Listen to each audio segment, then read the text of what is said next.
जय हिंद मेरे शहर सैनियों, और आप सभी का स्वागत है आपके अपने YouTube चैनल प्रीतम एकेडमी परिवार में। और मैं हूं पंकज कुमार।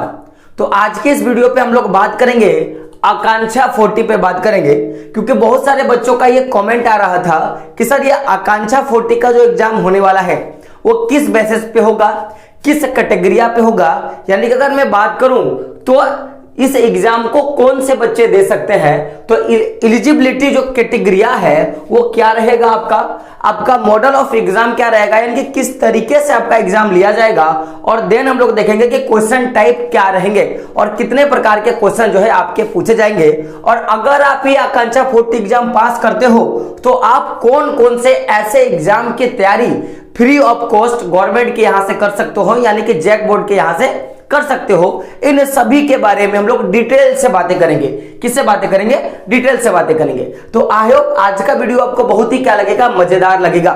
लेकिन उससे पहले एक मोटिवेशनल थॉट आप लोगों के लिए कि बरसात से मुलाकात यूं ही नहीं होती, कि बरसात से मुलाकात यूं ही नहीं होती, धरती को धूप से जलना पड़ता है और शोहरत के शिखर पे चढ़ने के लिए एक दिन घुटनों के बल चलना होता है। दोस्तों याद रखना, जो संघर्ष से कभी परिचित नहीं हुआ, जो संघर्ष से कभी परिचित नहीं हुआ वो इतिहास में कभी चर्चित नहीं हुआ। तो जिसे इतिहास में चर्चित होना होगा मेरे दोस्तों, उसे क्या करना पड़ेगा? संघर्ष करना पड़ेगा। और आपके बोर्ड के एग्जाम के बाद, यानी कि आपने 10 क्लास का एग्जाम दे दिया तो आपने किस तरह का एग्जाम दिया वो तो रिजल्ट बता देगा। लेकिन अगर आपकी डेप्थ तक नॉलेज है, यानी कि आपने अगर सही से पढ़ाई करी है, आपने पूरा मन लगा के पढ़ाई करा है, तो ये एग्जाम आप आसान से निकाल सकते हो। और आपको पता होगा कि आकांक्षा 40 का एग्जाम झारखंड का टॉपेस्ट एग्जाम में से एक आता है, क्योंकि ये जैक बोर्ड के द्वारा कंडक्ट कराया जाता है। और ये टॉप क्यों है? क्योंकि अगर आप ये एग्जाम पास कर लेते हो तो गिने चुने कुछ ऐसे क्वालिटी के एग्जाम है या गिने चुने कुछ ऐसे क्वालिटी के जॉब प्रेफरेंस है जो आपको मिल जाता है। जैसे अगर मैं बात करूं तो आप मेडिकल की तैयारी कर सकते हो, आप इंजीनियरिंग की तैयारी कर सकते हो, आप कैल्ट की तैयारी कर सकते हो, और लास्ट में आप एनडीए की तैयारी कर सकते हो। और ये सारे के सारे जो तैयारी आप देख रहे हो वो झारखंड सरकार के द्वारा, यानी कि जैक बोर्ड के द्वारा करवाया जाएगा। तो अगर आप ये सारे तैयारी करना चाहते हो, चाहे मेडिकल, इंजीनियर, कैल्ट या एनडीए की तैयारी करना चाहते हो, तो आपके पास बेस्ट मौका है कि आप आकांक्षा 40 को निकालो और आप क्या करो, इसके तैयारी पे लग जाओ और आगे का जो भविष्य है वो आपका क्या हो सके, बेहतर हो सके। क्योंकि आगे के भविष्य पे ही पूरा का पूरा दारोमदार टिका हुआ है कि आप आगे क्या करोगे। क्योंकि बोला गया है, हो चुका आगाज रण का, युग बदलने की तैयारी, अब जीत उसी की होगी जिसकी संघर्ष है जारी। तो संघर्ष करना है तो आकांक्षा 40 का एग्जाम क्या करना पड़ेगा, इस बार फतेह हासिल करना होगा। तो सबसे पहले हम लोग बात करेंगे कि एलिजिबिलिटी कैटेगरिया है, यानी कि अगर आप आकांक्षा 40 का एग्जाम देना चाहते हो तो आपके पास क्या क्या चीजें होना चाहिए, आपके पास क्या क्या चीजें होनी चाहिए। तो सबसे पहले देखिए कि केवल वही उम्मीदवार ये एग्जाम दे सकते हैं जिसके पास ये साल का, यानी कि 2022 के एग्जाम का जो हुआ, यानी कि आपने 10 की परीक्षा 2022 में दिया हो और उस 22 वाले एग्जाम में आपके पास आपका रोल नंबर और आपका रोल कोड हो। यानी कि ऐसे बच्चे जिनके पास क्या हो, 2022 का एग्जाम उसने दिया हो और उसके पास उसका रोल नंबर और रोल कोड दिया हो। और इससे पहले देख सकते हो मैंने यहाँ पे एक वैध चीज लिखा है, वैध यानी कि पक्का वाला। और ऐसा नहीं कि आपने कहीं से जुगाड़ कर लिया और डाल दिया, ऐसा वाला नहीं। आपके पास क्या होना चाहिए, वैध रोल नंबर और आपके पास रोल कोड होना चाहिए। दैट मीन्स आप 2022 का अगर आपने मैट्रिक का एग्जाम दिया होगा तो आपके एडमिट कार्ड में आपका रोल नंबर और आपका रोल कोड होगा। तो जिस भी बच्चे का एडमिट कार्ड है क्लास 10 का जो 2022 का ये साल का एग्जाम का, वो क्या कर सकता है, आकांक्षा 40 का जो एग्जाम है ये 2022 का, ये क्या कर सकता है, डाल सकता है। क्या कर सकता है, डाल सकता है। ये तो बात रहा आकांक्षा 40 के लिए कौन से बच्चे डाल सकते हैं। और ऐसा नहीं है कि केवल लड़के डालेंगे या लड़कियां डालेंगी, दोनों ही डाल सकता है। यानी कि हम लोग बोल सकते हैं जो भी हमारी छात्र हैं और जो भी हमारे छात्राएं होती हैं वो दोनों ही क्या कर सकते हैं, एग्जाम को भर सकते हैं, एग्जाम को डाल सकते हैं। तो आप लोग दोनों ही क्या कर सकते हो, भर सकते हो। और मैं बता दूं कि इसमें केवल 40 ही बच्चों का चयन होता है, पूरे झारखंड में केवल 40 ही बच्चों का चयन होता है जिनकी आगे जाके इन सारे चीजों की तैयारी सरकार के द्वारा कराई जाती है। तो ये तो रही बात कि कौन से बच्चे या कौन से उम्मीदवार ये एग्जाम को दे सकते हैं, और अगर वो देना चाहते हैं तो उनके पास क्या होना अनिवार्य है। तो हम लोगों ने उन चीजों पे बात कर लिया। अब बात करते हैं मॉडल ऑफ एग्जाम का, यानी कि जो एग्जाम लेगा, यानी कि जो भी परीक्षा लेगा वो परीक्षा का तरीका का बात करेंगे। किसका बात करेंगे? परीक्षा का तरीका का बात करेंगे, यानी कि परीक्षा का क्या तरीका रहेगा।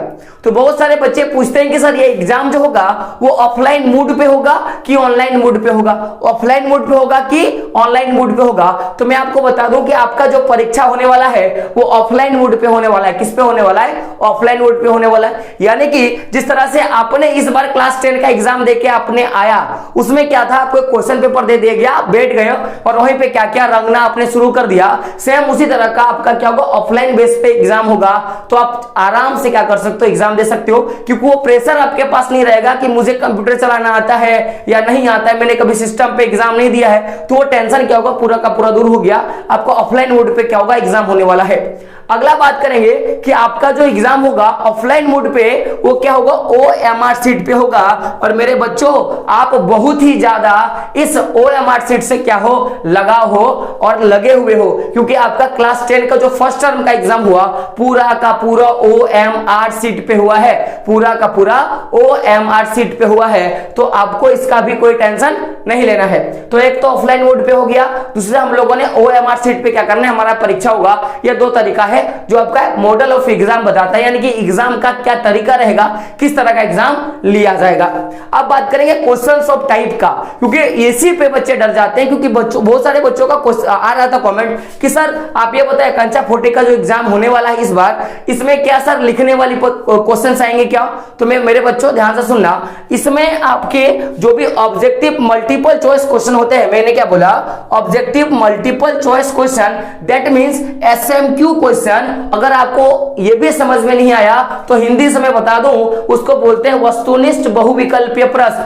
और मैं अगर थर्ड भाषा में बात करूं तो ऐसे प्रश्न जिसमें चार क्या होते हैं, ऑप्शंस होते हैं, और उन चारों में से क्या करना है, किसी एक ऑप्शंस को चुनना है जो भी सही हो या जो भी आपको लगे, और उसका क्या करना है, आंसर जो है OMR शीट पे भर देनी है। तो ये रही पूरी की पूरी बातें। पहले तो कौन एलिजिबिलिटी क्या है आपका, आपकी एग्जाम का तरीका क्या है, ऑफलाइन मोड पे होगा कि ऑनलाइन मोड पे होगा, हम लोगों ने बात कर लिया कि क्वेश्चन ऑफ टाइप क्या था।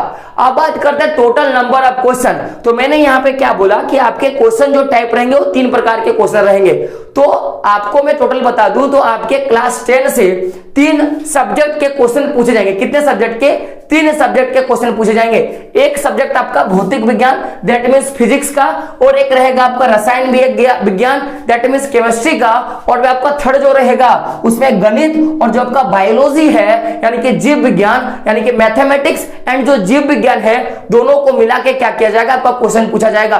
तो ध्यान से देखिएगा, मैंने यहां पे क्या लिखा, विषय, दैट मींस सब्जेक्ट। तो आपका जो भौतिक विज्ञान है उससे कुल मिला के जो numbers of questions, that means प्रश्न की जो संख्या है, प्रश्न की संख्या का मैं बात करूं तो कुल मिला के 40 प्रश्न पूछे जाएंगे। कितने प्रश्न? 40 प्रश्न पूछे जाएंगे। और प्रत्येक जो प्रश्न रहेगा मेरे दोस्तों वो कितना का रहेगा, 1 नंबर का रहेगा। यानी कि 40 × 1 इक्वल टू कितने होते हैं, 40। यानी कि कुल मिला के भौतिक विज्ञान से यानी कि फिजिक्स से आपके 40 प्रश्न जो है पूछे जाएंगे। उसी प्रकार क्या होगा, अगर मैं बात करूं रसायन विज्ञान का, तो 40 प्रश्न पूछे जाएंगे और हर एक प्रश्न का आपको 1 नंबर मिलेगा अगर आप सही आंसर देते हो तो दैट मींस आपका जो हो गया 40 × 1 इंटू कितने हो जाएंगे आपके 40। यानी कि रसायन विज्ञान से 40 प्रश्न पूछे जाएंगे, 1 मार्क्स का क्वेश्चन होगा, तो कुल मिला के 40 नंबर के क्वेश्चन जो है पूछे जाएंगे। तो ये तो रहा रसायन विज्ञान का। बात करेंगे गणित और बायोलॉजी। गौर कीजिएगा, गणित या बायोलॉजी है, यानी कि दोनों को मिलाकर, यानी कि गणित और बायोलॉजी से मिला के आपके 40 प्रश्न रहेंगे, और प्रत्येक प्रश्न जो रहेगा आपका कितना रहेगा, 1 नंबर का। कुल मिला के 40 नंबर इससे आपके आने वाले हैं। तो नंबर्स ऑफ क्वेश्चन का बात करें तो 40, 40 और 40 यानी कि 120 जो है क्वेश्चन आपके पूछे जाएंगे।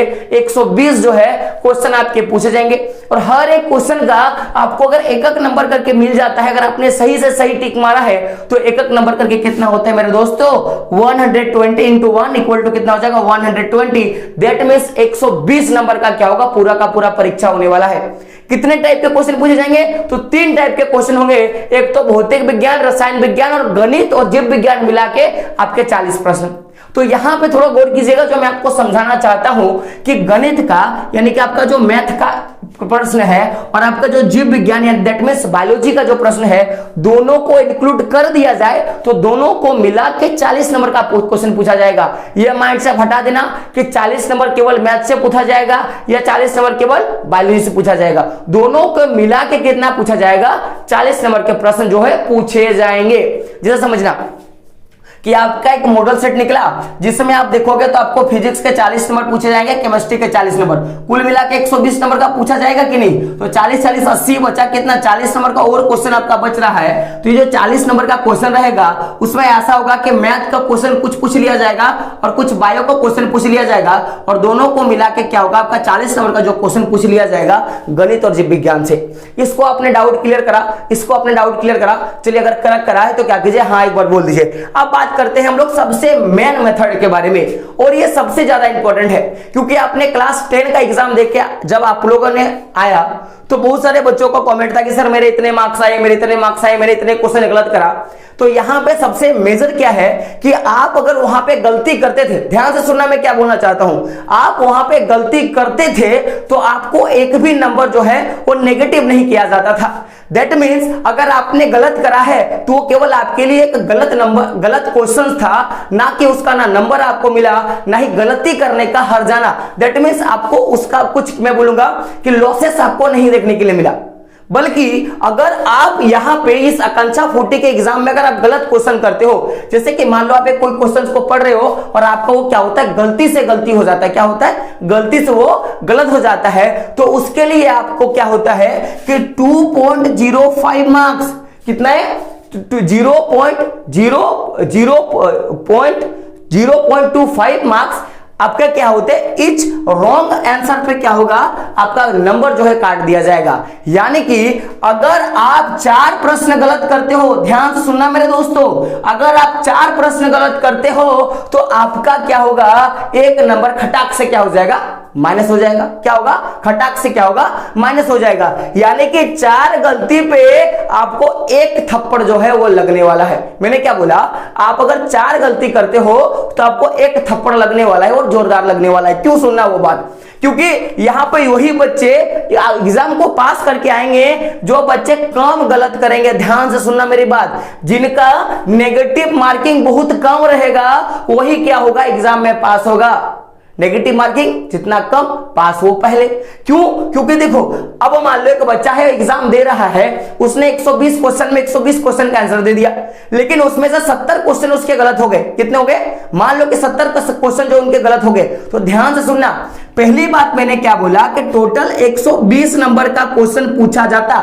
ध्यान से सुनना, अगर वो सब सही करता तो 120 नंबर उसको मिलता, लेकिन अगर इस बच्चे ने किसी कारण से 70 क्वेश्चन रॉन्ग कर दिए, कितना क्वेश्चन, 70 क्वेश्चन रॉन्ग कर दिए, तो 70 अगर क्वेश्चन रॉन्ग करते हैं दोस्तों तो देख सकते हो एक क्वेश्चन गलत करने पे मैंने क्या बोला कि अगर आप एक क्वेश्चन गलत करते हो तो आपको 0.25 नंबर जो काट लिए जाते हैं। तो उस हिसाब से अगर हम 70 क्वेश्चन को अगर देखें अप्रोक्सीमेटली, आप मैं अप्रोक्सीमेटली के लिए हिसाब लगाता हूं तो कितने होंगे, 4 प्रश्न में आप गौर करना, 4 प्रश्न में आपके कितने होते हैं, 1 मार्क्स काटा जाता है। तो 70 प्रश्न में कितना हो जाएगा, तो पहले इसको इससे भागा देते हैं तो कितना हो जाएगा, देखिएगा 4 4 1 के 4, इधर 3 हो गया, 4 7 28, 17.5, 17 5 75 के 17 चौक 68, यानी कि लगभग 17.5 नंबर जो है काट दिए जाएंगे।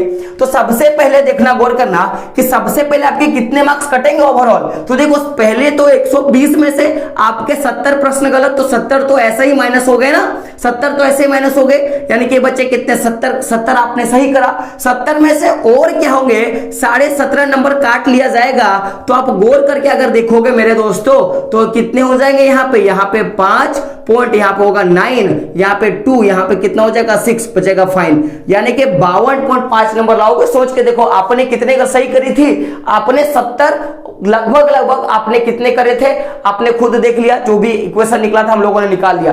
तो अगर आप गलत करते हो तो उसका जोरदार थप्पड़ आपको मिलने वाला है। तो नेगेटिव मार्किंग से क्या करना है, आपको बचना है। अगर 4 क्वेश्चन गलत करते हो तो 1 नंबर कटेगा। ईच ऑफ रॉन्ग क्वेश्चन का बात की जाए तो 0.25 यानी कि 1/4 जो है नंबर आपका काटने वाला है। अब बात करते हैं, ये तो रहा नेगेटिव मार्किंग का।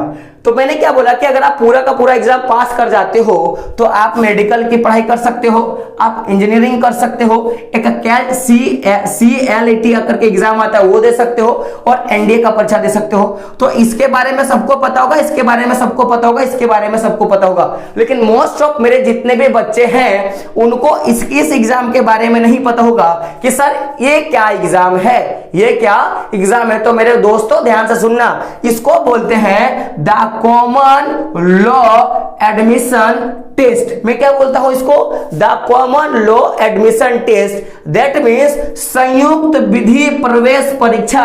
ऐसे बच्चे जो लॉ की तैयारी करना चाहते हैं, जो वकील बनना चाहते हैं, जो मजिस्ट्रेट बनना चाहते हैं, उन बच्चों के लिए इसकी तैयारी जो है गवर्नमेंट कराएगी। तो बहुत अच्छा सा एग्जाम है, आप विधि का एग्जाम दोगे, और मैं बोलूंगा कि आप लोग अगर पास कर जाते हो तो जो डिवोर्स लॉयर होता है ना, जो डिवोर्स कराता है, वो आप कैटेगरी में चुन लेना, सबसे बेटर होगा। क्यों बोल रहा हूं कि झगड़े डेली होते हैं, ठीक है। तो मैं किसका बात करूंगा, ये जो एग्जाम अगर आप निकालते हो तो आप तो मेडिकल की पढ़ाई कर लेते हो, आप इंजीनियरिंग की भी पढ़ाई करते हो, आप NDA की भी तैयारी करते हो, और इसकी भी तैयारी जो है आपकी गवर्नमेंट कराती है। तो ये पूरी की पूरी माजरा जो था, पूरा का पूरा पोस्टमार्टम जो था आकांक्षा फोर्टी का हम लोगों ने कर लिया। बताइए आपको कैसा लगा। इसका मॉडल सेट भी निकल चुका है और उस मॉडल सेट का सॉल्यूशन भी आपको जल्द प्रोवाइड करा दिया जाएगा। तो सबसे पहले बताइए कि ये वीडियो आपको कैसा लगा। अगर अच्छा लगे तो कमेंट करना है, और बुरा लगे तो भी कमेंट करना है, ताकि हमें पता चलेगा कि कितना हम लोगों ने मेहनत करा है। दूसरी सबसे बड़ी बात, अगर आप एग्जाम में पास होना चाहते हो तो सबसे बड़ी चीज कि इस एग्जाम के लिए लगभग 5 मॉडल सेट तैयार किया गया है। तो पांचों के 5 मॉडल सेट को कर लो। मैं लिख के बताऊंगा कि क्वेश्चन इससे थोड़ा बहुत कम बाहर नहीं जाएगा, आपको टाइप्स पता चल जाएगा किस तरह के क्वेश्चन पूछे जाते हैं, तो वो भी मैं करवा दूंगा, हमारे चैनल से वो करवा दिया जाएगा। तो अगर वो आपको देखना होगा तो चैनल को भाई सब्सक्राइब करना पड़ेगा, तब तो उसका नोटिफिकेशन आएगा, फटाक से देख लोगे, सबसे पहले जान जाओगे। तो वो कर लो, और वीडियो को आपके बाकी दोस्तों तक शेयर कर दो, ताकि उनको भी पता चल जाएगा कि ये आकांक्षा फोर्टी का माजरा क्या है, और वो किस तरह का क्या कराती है, नागिन डांस करवाती है। क्या कराती है? नागिन डांस करवाती है। तो वीडियो अगर अच्छा लगे तो शेयर करें, और अपने दोस्तों को भी बताएं कि इस चैनल पे आकांक्षा फोर्टी की तैयारी करवाई जा रही है, और क्या क्या चीजें वो सारा कुछ मैंने आपको बता दिया। आपका जो भी मैं बोलूंगा कि किस तरह का आपका पूरा का पूरा सिलेबस था, मैंने बता दिया। किस तरह के क्वेश्चन आएंगे मैंने बता दिया। 10 लेवल के क्वेश्चन आएंगे, मोस्टली आपको उस पर ध्यान नहीं देना है। मैंने खोल के भी देखा यार, ओम का नियम और बाकी कुछ कुछ ऐसे क्वेश्चन थे जो दिया था, बहुत ही आसान है, आप लोग कर लोगे। तो मिलते हैं अगले वीडियो में दोस्तों, तब तक के लिए जय हिंद और जय भारत।